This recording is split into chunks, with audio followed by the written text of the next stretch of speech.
Hello friends, I am Anup Chaudhary. Today in this video lecture I am going to discuss potentiometer. इससे पहले के video में मैंने metre bridge को discuss किया था, उसके एप्लीकेशंस को डिस्कस किया था और जो उसमें प्रैक्टिकल करते समय ड्रॉबैक्स क्या आती हैं, कमियां क्या आती हैं, कहाँ पे एरर्स इंड्यूस होते हैं, मीटर ब्रिज का वायर किस मटेरियल का होता है, क्यों होता है, और कभी मीटर ब्रिज प्रैक्टिकल करते समय अगर गैल्वेनोमीटर का डिफ्लेक्शन टू वे डिफ्लेक्शन नहीं आता है, फिर इसके पॉसिबल रीजंस क्या होते हैं, कैसे उसे इम्प्रूव करते हैं, उन सब का डिस्कशन मैंने वहाँ पे किया था। उसका वीडियो लिंक इस वीडियो में दिया हुआ है, आप उससे अगर नहीं देखा हो तो सुन सकते हैं, देख सकते हैं, समझ सकते हैं। इस वीडियो लेक्चर में पोटेंशियोमीटर सेम पैटर्न पे I am going to explain. Let us now start. Now what is called potentiometer? I will say it is a device. ये डिवाइस होता है, electrical device which is used to compare EMFs of two cells and to find internal resistance of a cell। इसका use हम दो cells के EMF को compare करने में करते हैं, ठीक, मीन्स उसके बीच का रेशो निकालते हैं। और अगर किसी एक सेल का EMF पता हो, वो स्टैंडर्ड सेल हो, इन दैट केस दूसरे सेल का EMF भी हम कंपैरिजन टेस्ट से वर्कआउट कर लेते हैं। इसके अलावा किसी भी सेल के इंटरनल रेजिस्टेंस को फाइंड आउट करने में भी इसका यूज किया जाता है। ये दोनों यूजेस की हम स्टडी करेंगे। Now principal.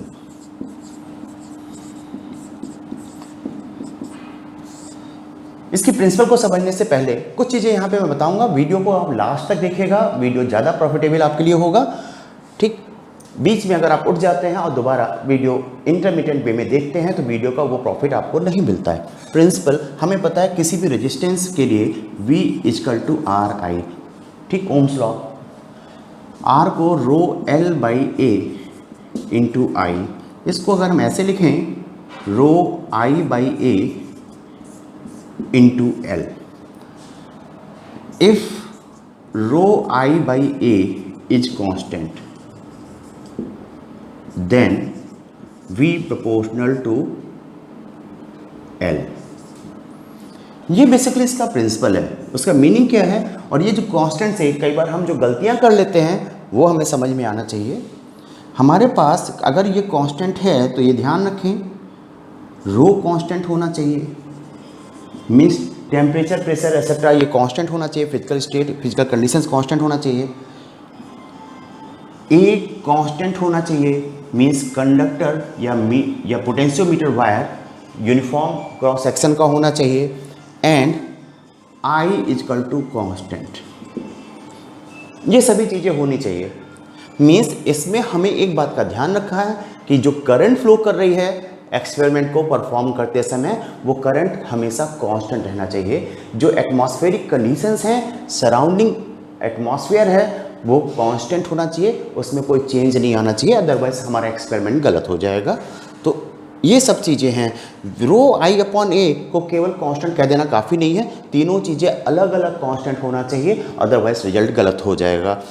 V proportional to I L, अगर इसको हम समराइज करें as a principle, then I will say the potential drop, इसके प्रिंसिपल के according the potential drop across any section of a constant current carrying uniform conductor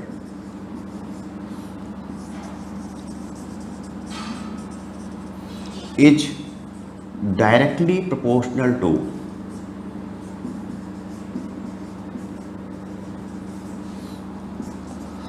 length of that segment of conductor.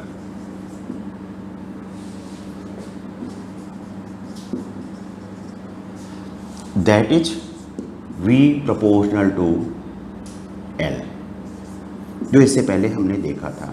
बस यह बात को ध्यान रखना कि ये स्टेटमेंट तो हमारे पास सही है ही है, लेकिन साथ में फिजिकल कंडीशंस यहाँ पे नहीं आती हैं, लिखने में नहीं आती है। आप जनरली लिखते नहीं हो तो वो ये हमें ध्यान रखना है कि फिजिकल कंडीशन भी सेम होनी चाहिए, कांस्टेंट होनी चाहिए, जैसे ओम्स लॉ में हुआ करता था। Now construction.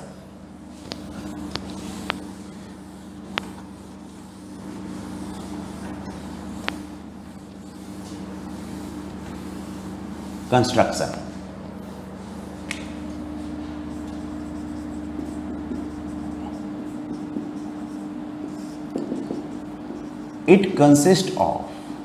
it consists of a number of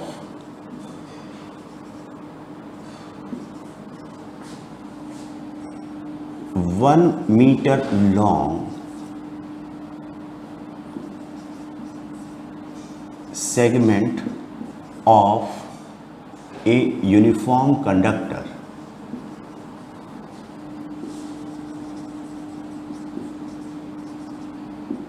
stretched between thick copper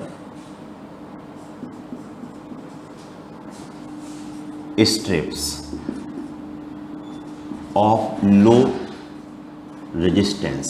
thick है तो रेजिस्टेंस लो होगा। On a wooden board, wooden board पे। Clear? It is energized or fed with electrical power using a standard cell, ammeter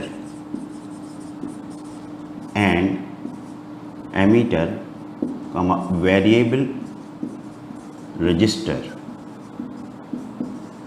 and a key K in series. ठीक, कि हम इसलिए use करते हैं जब ऑन करना चाहें ऑफ करना चाहें तो वो काम हमारे हाथ में होता है। वेरिएबल रेजिस्टेंस इस वजह से यूज करते हैं, किसी भी वजह से अगर करंट चेंज हो जाता है, एमीटर से हमें पता चल जाता है कि करंट चेंज हो गया, हम पुरानी वैल्यू पे उसको एडजस्ट कर लेते हैं by changing the series variable resistance value. ठीक,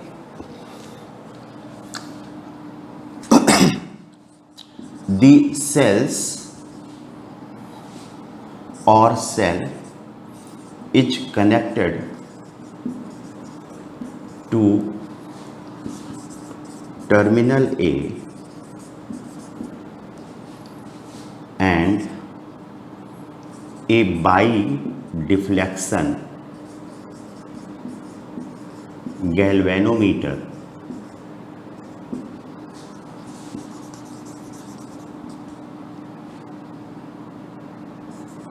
is connected to a switch capital S and a jockey key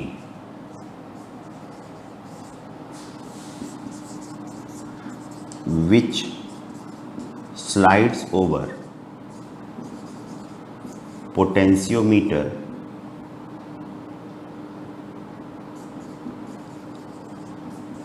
wire. ये पोटेंशियोमीटर जो वायर होता है ये नाइक्रोम का होता है या मैग्नीन का होता है, क्योंकि इनकी रेजिस्टिविटी हाई होती है, टेम्परेचर रेजिस्टिविटी पहली बात हाई होती है, टेम्परेचर कोफिशिएंट ऑफ रेजिस्टिविटी वो भी हाई होती है। ठीक, दूसरी बात, इसके हाई रेजिस्टिविटी हाई होने की वजह से इसका रेजिस्टेंस ज़्यादा होता है, करंट कम फ्लो करता है। इस करंट के कम फ्लो करने की वजह से जो हमें नल पॉइंट मिलता है वो इन बिटवीन मिडिल में कहीं मिलता है, जो कि हमारी रिक्वायरमेंट होती है कॉन्टैक्ट रेजिस्टेंस के इफेक्ट को कम करने के लिए या मिनिमाइज करने के लिए। ठीक, सेटअप को हम इस प्रकार से बना लेते हैं। ये हमारे कंस्ट्रक्शन डिटेल्स हो जाता है। इसके बाद हम वर्किंग की बात करते हैं। तो वर्किंग, क्योंकि इसके एक से अधिक यूज हैं तो हर यूज के साथ उसकी वर्किंग अलग अलग आती है, तो एप्लीकेशन के साथ वो चीज़ हम देखेंगे। ठीक, now application.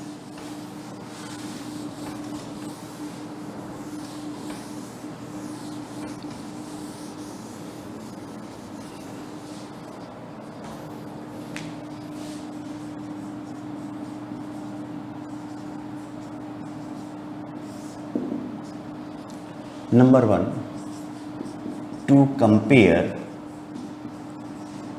EMFs of two cells। दो सेल्स के EMF को मुझे कंपेयर करना है। ठीक, I will write that first I will fabricate the circuit as shown in the diagram. मैं पहले इस प्रकार से सर्किट बना लूंगा जैसा कि डायग्राम में दिखाया गया है। नाउ सपोज इस सेल का EF E1 है, इंटरनल रेजिस्टेंस R1 है, इसका E2 है, इंटरनल रेजिस्टेंस R2। मैं सबसे पहले इस स्विच के पोजीशन नंबर 1 पे रखूंगा, फर्स्ट पोजीशन पे रखूंगा। मींस E1 जो सेल है वो सर्किट का पार्ट हो जाएगा और जॉकी की को इस पोटेंशियोमीटर वायर पर आगे पीछे स्लाइड करूंगा।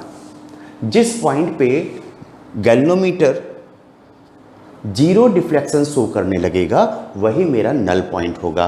और जो मैं लेंथ मेजर करूंगा कि किस पॉइंट पे जहां पर नल पॉइंट मिला है उसका ए से डिस्टेंस कितनी है, तो मैं करंट फ्लो की डायरेक्शन में मेजर करूंगा। देखिए यहाँ पे करंट इस प्रकार, इसके स्टैंडर्ड सेल है, पॉजिटिव टर्मिनल से आएगा, यहाँ पे करंट आने की डायरेक्शन ये होगी। नाउ क्योंकि मैंने इसको इससे कनेक्ट कर रखा है और यहाँ पे जीरो डिफ्लेक्शन मिल रहा है, इसका मीनिंग क्या हो गया कि इस ब्रांच में कोई करंट फ्लो नहीं कर रहा है, यानी यहाँ कोई करंट नहीं पहुँच रहा है। मीन्स इसमें कोई करंट फ्लो नहीं कर रहा है। E1 R1 और गैल्वेनोमीटर से होकर के कोई भी करंट फ्लो नहीं कर रहा है। ठीक, मीन्स जो करंट जा रहा है सबका सब यहाँ से ऐसे गया, फिर ऐसे गया, फिर ऐसे गया। ठीक, यहाँ पर हमारे पास एक मीटर स्केल कनेक्टेड होता है, मीटर स्केल जो लेंथ मेजर करने के काम आता है। तो अगर हम देखें यहाँ से यहाँ तक 1 मीटर यानी 100 सेंटीमीटर, फिर यहाँ से यहाँ तक 100 सेंटीमीटर, 200 सेंटीमीटर, और फिर यहाँ से यहाँ तक कुछ ना कुछ तो लेंथ जरूर होगा, वो मीटर स्केल से हमें पता चल जाएगा। ठीक, तो that is the length of the wire, potentiometer wire where null point is obtain. इसको इस प्रकार से हम मेजर करते हैं। ठीक, तो यहाँ पे हम कहेंगे first switch is kept at position 1 and let the null point be obtained at length L1. In that case E1 proportional to L1. Now second thing, now the key S is kept at position 2 and null point again is obtained. Let null point comes at length L2. Then E2 proportional to L2 or E1 upon E2 is equal to L1 upon L2। अगर इसमें से कोई E1 E2 में से कोई standard cell हुआ जिसका EMF हमें पता है, तो भाई मान लेते हैं E1 का EMF पता है, L1 लेंथ नल पॉइंट का पता है, L2 लेंथ नल पॉइंट का पता है E2 के लिए, तो E1 की वैल्यू, L1 की वैल्यू, L2 की वैल्यू यहाँ पे रख दें तो मुझे E2 वर्कआउट हो जाएगा। इसको मैं कैलकुलेट आउट कर लूँगा। यहाँ पे बेटा एक बात मैं और आपसे डिस्कस करना चाहता हूँ कि अगर हम एक पोटेंशियोमीटर रख के देखें, जब नल पॉइंट मिल जाए तो यहाँ A से लेके N तक पोटेंशियल ड्रॉप आता है, पोटेंशियल डिफरेंस आता है, फिर से देख लें, यहाँ करंट फ्लो कर रही है इस वायर, पोटेंशियोमीटर वायर, तो जब करंट फ्लो कर रही है और पोटेंशियोमीटर वायर का कुछ ना कुछ तो रेजिस्टेंस जरूर होता है, कम या ज़्यादा जो भी हो, ठीक, हाई रेजिस्टिविटी है, रेजिस्टेंस ज़्यादा ही होता है। तो करंट फ्लो कर रही है तो ए से लेके एन तक कुछ ना कुछ पोटेंशियल डिफरेंस जरूर आता है। फिर करंट E1 से फ्लो क्यों नहीं करती? ठीक, ये वैसे भी इंपॉर्टेंट क्वेश्चन है, ये हमें समझ में आना चाहिए। तो इसके लिए हम एक स्टेटमेंट की बात करेंगे जिसको आप ध्यान से सुने। हमारे पास कोई एक रेजिस्टेंस है R, यहां पे हमने कुछ पोटेंशियल डिफरेंस अप्लाई किया V, तो हम कहेंगे whenever potential difference exists across a resistance, यानी कंडक्टर, whenever, जब कभी किसी भी कंडक्टर या रेजिस्टेंस के अक्रॉस पोटेंशियल डिफरेंस एग्जिस्ट करता है तो उसमें करंट फ्लो करती है। इसी स्टेटमेंट को दूसरे तरीके से समझ लें, आपका ये डाउट खत्म हो जाएगा। वो मेरा स्टेटमेंट है, current flows through a conductor in order to maintain potential difference across it. किसी कंडक्टर में करंट इसलिए फ्लो करती है कि जिस पोटेंशियल डिफरेंस के अक्रॉस उसको कनेक्ट किया गया है वो उस पोटेंशियल डिफरेंस को मेंटेन करे। इफ, ये इंपॉर्टेंट स्टेटमेंट है, if this potential difference is maintain by some other means, किसी और तरीके से अगर इस पोटेंशियल डिफरेंस को हम मेंटेन कर लेते हैं, then current ceases to flow, current flow करना बंद कर देती है। देखें, यहाँ ए से चले पोटेंशियोमीटर वायर के थ्रू तो कुछ ना कुछ ए और एन के बीच में पोटेंशियल डिफरेंस होगा। इस कंडक्टर में, पोटेंशियोमीटर वायर के कंडक्टर में, पोटेंशियोमीटर वायर में करंट इसलिए फ्लो करती है क्योंकि ए और एन के बीच में वो कुछ पोटेंशियल डिफरेंस मेंटेन करना चाहती है। वही पोटेंशियल डिफरेंस इधर से भी मेंटेन करना चाहती है, लेकिन इधर ये होता है कि उस पोटेंशियल डिफरेंस को जो सेल का ईएमएफ है वो मेंटेन कर देता है। ठीक, इस ब्रांच में अगर हमने इसको इस प्रकार से कनेक्ट किया तो जो पोटेंशियल डिफरेंस है ए से एन के बीच में वो सेल का ईएमएफ ही मेंटेन कर देता है। इस वजह से इसमें करंट फ्लो नहीं करती, नल पॉइंट मिल जाता है। इसे ध्यान से कई बार सुन लीजिएगा, ये बात आपके समझ में आने में ज़रूरी है क्योंकि ये जनरली हमें बुक्स में नहीं मिलेगा और समझाया भी नहीं जाएगा। ठीक, केवल आप मेमोराइज करके काम चलाएंगे। नाउ सेकंड यूज,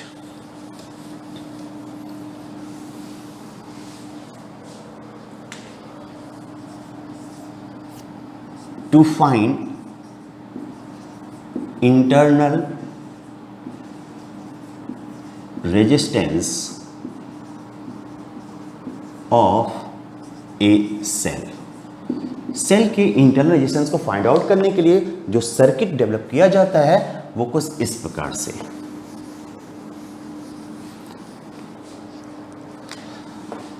यहां पे जिस सेल का इंटरनल रेजिस्टेंस फाइंड आउट करना है, हमने इस प्रकार से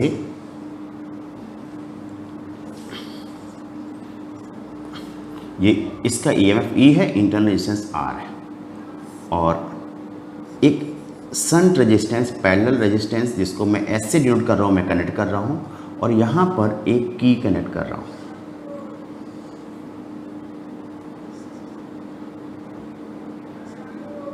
और ये एक स्विच एस है, ठीक, और इसको मैंने K1 स्विच मान लिया। मैं इसमें क्या करूँगा, सबसे पहले I will write down that I will fabricate the circuit as shown in the diagram. Diagram में जैसा सर्किट शो किया गया है वैसा मैंने सर्किट डेवलप कर लिया। The first thing and second thing,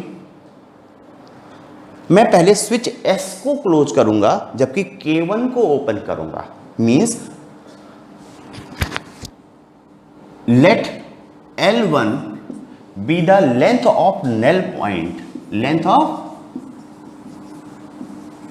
null point when K1 is closed, on कर दिया गया इसे, and K1 is open and S is closed, switch S is closed। तो जब ऐसा केस होगा, नल पॉइंट मुझे जो मिला L1 लेंथ पे मिल गया, तो यहां देखूंगा कि इस ब्रांच में तो कोई गैल्वेनोमीटर के थ्रू कोई करंट फ्लो नहीं कर रही है, और अगर इसे मैं अभी थोड़ी देर के लिए ज्वाइन कर दूं इन दिस वे, तो इधर से भी कोई करंट नहीं आ रहा है इस ब्रांच में जिसमें S कनेक्टेड है, कोई करंट फ्लो नहीं कर सकती क्योंकि K1 स्विच ओपन है।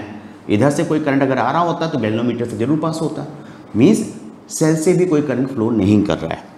इन दैट केस हमें जो पोटेंशियल डिफरेंस A से लेके N तक मिलेगा वो लेंथ E, पोटेंशियल डिफरेंस जो मिलेगा वो E के बराबर होगा, या जो लेंथ होगा वो E के प्रोपोर्शनल होगा। Now in second case I close the K1 की आल्सो, जबकि S को भी क्लोज रखा है, ठीक। Now suppose L2 be the, अब यहां पे हमने K1 को भी क्लोज कर दिया है एंड S भी क्लोज्ड है, ठीक। Let length of wire to null point तक लेंथ क्या है वो मेरे पास L2 आ जाता है। तो यहां पे अगर इसको क्लोज कर दिया तो एक सर्कुलेटिंग करंट इस प्रकार से जरूर फ्लो करेगी। नल पॉइंट है तो इधर गैल्वेनोमीटर के करंट जीरो होगा और इधर से भी कोई करंट नहीं आ रहा होगा, क्योंकि किसी सेल के प्रॉपर ऑपरेशन के लिए जरूरी है कि जितना किसी सेल के पॉजिटिव टर्मिनल से करंट बाहर आए नेगेटिव से उतना अंदर चला जाए। तो अगर इधर से कोई करंट आ रहा होता और इधर नहीं जा रहा होता वो संभव नहीं है, क्योंकि इस सेल के पास वो नहीं पहुंचता, ठीक। इन दैट केस हमें अब टर्मिनल वोल्टेज मिलेगा L2, क्योंकि सेल से करंट फ्लो कर रहा है, यहाँ से यहाँ तक का जो वोल्टेज होगा वो सेल के टर्मिनल के बीच का वोल्टेज होगा और ये L2 के प्रोपोर्शनल होगा।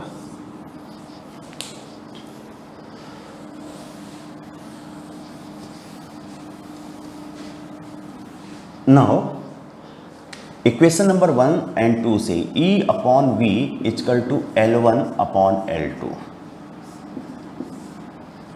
ठीक। एंड जो टर्मिनल वोल्टेज है वो एक्सटर्नल रेजिस्टेंस के अक्रॉस मान लेते हैं, यहाँ पे जो सर्कुलेटिंग करंट है वो I1 फ्लो कर रही है। इन दैट केस जो टर्मिनल वोल्टेज है वो I1S के बराबर होगा, ये हमें पता होना चाहिए। एंड जो सेल इक्वेशन है I1 into internal resistance small r, ठीक। E को V से, पूरी इक्वेशन को V से डिवाइड कर दें तो ये आ जाएगा this much. E upon V को L1 अपॉन L2 लिखा जा सकता है, 1 plus I1R upon I1S, I1 से I1 कैंसिल, ये come 1R upon capital S। Therefore small r upon capital S equal to 1 minus L1 upon L2 minus 1. This indicates that small r is equal to L1 upon L2 minus 1 into S. यहाँ पे एक बात को ध्यान देने की जरूरत है कि जो L1 मेरे पास नल पॉइंट का डिस्टेंस आ रहा था फ्रॉम टर्मिनल A, वो सेल के EMF के प्रोपोर्शनल था और दूसरा टर्मिनल वोल्टेज के प्रोपोर्शनल L2 था, क्योंकि सेल डिस्चार्ज हो रहा है। इन दैट केस जो L1 है वो हमेशा L2 से बड़ा होगा। कभी भी आपको कोई कन्फ्यूजन हो तो जो बड़ी लेंथ है उसे न्यूमरेटर में, डिनोमिनेटर छोटी लेंथ, ठीक, क्योंकि रेजिस्टेंस, इंटरनल रेजिस्टेंस निगेटिव यहाँ पे सेल का नहीं होता है, ठीक। Is that clear? तो ये इसके हमारे पास दो यूजेस थे। बाकी हम अगर देखें तो हमारे पास जो ये पोटेंशियोमीटर वायर हम यूज करते हैं, ये जो बना होता है वो नाइक्रोम का होता है, पहले भी बताया था मैंने, और मैग्नीम का होता है, ठीक। वो इसलिए ऐसा इसको रखते हैं क्योंकि ये एलॉय कंडक्टर्स हैं। जब कंडक्टर को एलॉय का बनाया जाता है तो हम उसकी इलेक्ट्रिकल प्रॉपर्टीज को अपने रिक्वायरमेंट के अकॉर्डिंग डिफाइन कर सकते हैं, एडजस्ट कर सकते हैं। जबकि जो नेचुरल मेटल्स मिलते हैं उनका naturally what ever is defined, हमें उनको उन्हीं के अंतर्गत यूज करना होता है। तो हम यहाँ पे रेजिस्टिविटी को हाई रखना चाहते हैं, ठीक।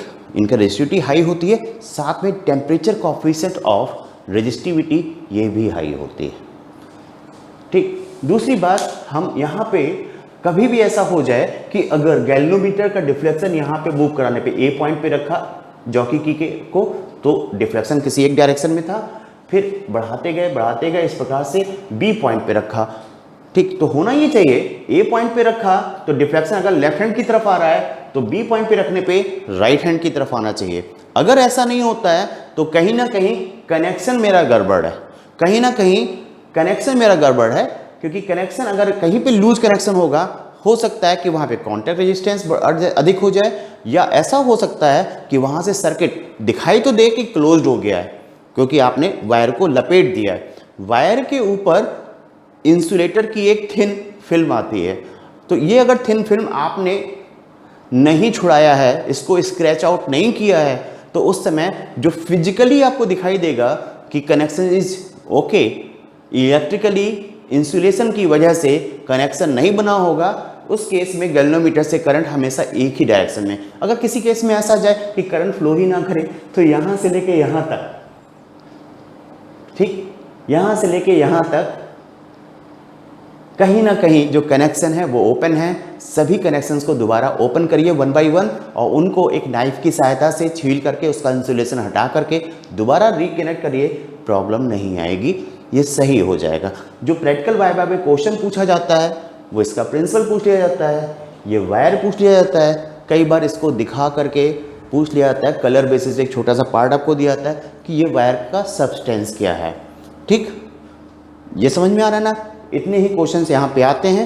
जहाँ तक न्यूमेरिकल प्रॉब्लम की बात है मैं नेक्स्ट वीडियो में डिस्कस करूँगा, लेकिन नेक्स्ट वीडियो में पहले उसको डिस्कस करूँ conversion of galvanometer into ammeter and voltmeter, ये आएगा, उसके साथ उसके क्वेश्चन आएंगे। इसके बाद जो नेक्स्ट वीडियो आएगा उससे मीटर ब्रिज एंड पोटेंशियोमीटर के questions, means I have 3 more video over it, ठीक। और जो लास्ट वीडियो होगा ड्यूरेशन उसका ज़्यादा होगा, what ever types of problems which are possible in this chapter electrical current, all those problems will be discussed there। अगर मैंने पहले डिस्कस कर देखा है कुछ प्रॉब्लम, तो वो भी सीरीज पैरेलल कॉम्बिनेशन डिटेल में डिस्कस किया जाएगा, जिसकी आपको जरूरत पड़ती है। वैसे सीरीज पैरेलल कॉम्बिनेशन अगर आप प्रॉपरली स्टडी ना करें, then you have to face a large number of problems जो आप वर्कआउट नहीं कर पाएंगे, जो आपको डिफिकल्ट लगेगा, ठीक। इसलिए मेरा तो सजेशन आपसे यही है कि बोर्ड ने इसे रखा है या नहीं रखा है 30% के अंतर्गत, लेकिन आप इसकी स्टडी करें, ठीक। नेक्स्ट वीडियो तक have a nice day, goodbye, bye bye.